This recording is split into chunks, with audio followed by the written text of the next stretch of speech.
Bismillahirrahmanirrahim. Assalamualaikum warahmatullahi wabarakatuh. Perkenalkan, nama saya Naswa Andaira Raihana Putri dari kelas 11 MIPA 3 absen 25. Di sini saya akan menjelaskan secara singkat tentang pemerintahan Herman William Daendels dan pemerintahan Thomas Stamford Raffles. Pada pemerintahan Herman William Daendels, kerajaan Belanda dipimpin Louis Napoleon yang merupakan adik Napoleon Bonaparte mengangkat Gubernur Jenderal Herman William Daendels pada tahun 1808 untuk mempertahankan Pulau Jawa dari serangan Inggris. Tugas lainnya adalah memperbaiki nasib rakyat selaras dengan cita-cita revolusi Perancis.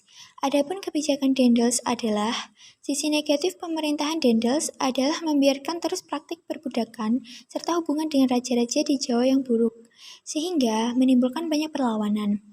Daendels ditarik ke Eropa lalu digantikan Gubernur Jenderal Jansen pada tahun 1811. Pada masa pemerintahannya tidak lama, karena pasukan Inggris datang menyerang. Jansen dan pasukannya menyerah dengan ditandatangannya perjanjian Tuntang, sehingga selanjutnya Nusantara berada di bawah kekuasaan Inggris. Nah, ini adalah contoh kebijakan Gubernur Jenderal Herman William Daendels.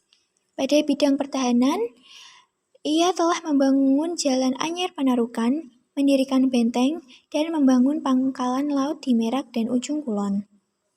Pada bidang ekonomi, Gubernur Jenderal Herman William Daendels telah mengeluarkan uang kertas, monopoli perdagangan beras, penerapan Brianger-Stelsel, yakni kewajiban bagi rakyat Priangan dan sekitarnya untuk menanam kopi. Pada bidang pemerintahan, Gubernur Jenderal Herman William Daendels telah membagi Pulau Jawa menjadi 9, membangun kantor pengadilan, dan mengangkat bupati menjadi pegawai pemerintah. Lalu kita ke pemerintahan Thomas Stamford Raffles. Pada pemerintahan Thomas Stamford Raffles, pada tahun 1811, pimpinan Inggris di India, Lord Minto, memerintahkan Thomas Stamford Raffles yang berada di Penang untuk menguasai Pulau Jawa. Penjajahan bangsa Inggris tidak berlangsung lama. Sejak tahun 1816, Inggris menyerahkan kembali kekuasaannya kepada Belanda. Indonesia kembali berada di bawah kekuasaan Belanda. Nah, ini adalah contoh kebijakan Thomas Stamford Raffles.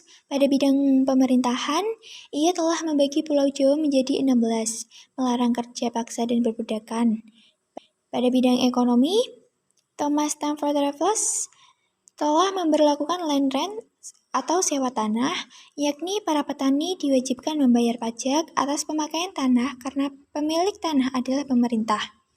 Pada bidang ilmu pengetahuan, Thomas Stamford Raffles telah merintis berdirinya Kebun Raya Bogor, menulis buku History of Java, dan menemukan bunga Rafflesia arnoldii.